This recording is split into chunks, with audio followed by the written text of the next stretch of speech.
આણંદ જિલ્લાના ખંભાત તાલુકાના વડાદરા ગામમાં આવેલી વડાદરા કે.એસ. પ્રાથમિક શાળામાં પહેલીવાર શાળા મહોત્સવની ભવ્ય ઉજવણી કરવામાં આવી. કેળવણી મંડળ સંચાલિત આ શાળામાં આયોજિત કાર્યક્રમમાં ખંભાતના ધારાસભ્ય ચિરાગભાઈ પટેલ, પૂર્વ ધારાસભ્ય મયુરભાઈ રાવલ અને પરેશભાઈ શાહ સહિતના અગ્રણીઓએ ખાસ હાજરી આપી હતી અને બાળકોને પ્રોત્સાહિત કર્યા હતા. આ મહોત્સવમાં શાળાના બાળકો દ્વારા અદ્ભુત સાંસ્કૃતિક કાર્યક્રમો રજૂ કરવામાં આવ્યા હતા.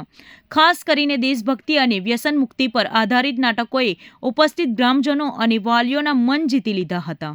આ પ્રસંગે મંડળના ટ્રસ્ટીઓ તેમજ શાળાના સંચાલકો મિતેશભાઈ ઠાકોર અને વિજયભાઈ મકવાણા સહિત મોટી સંખ્યામાં ગ્રામજનો ઉપસ્થિત રહ્યા હતા. ઉલ્લેખનીય છે કે આ સમગ્ર કાર્યક્રમનું સ્પોન્સરશિપ શ્રીમતી રેવાબેન ખોડાભાઈ કરવાડિયા દ્વારા કરવામાં આવ્યું હતું. કાર્યક્રમના અંતે શાળાના આચાર્યશ્રીએ તમામ મહેમાનો અને ગ્રામજનોનો આભાર વ્યક્ત કર્યો હતો. વડાદરા ગામના ઇતિહાસમાં આ પ્રકારનો ભવ્ય શૈક્ષણિક અને સાંસ્કૃતિક મહોત્સવ યોજાતા સમગ્ર પંથકમાં તેની પ્રશંસા થઈ રહી છે.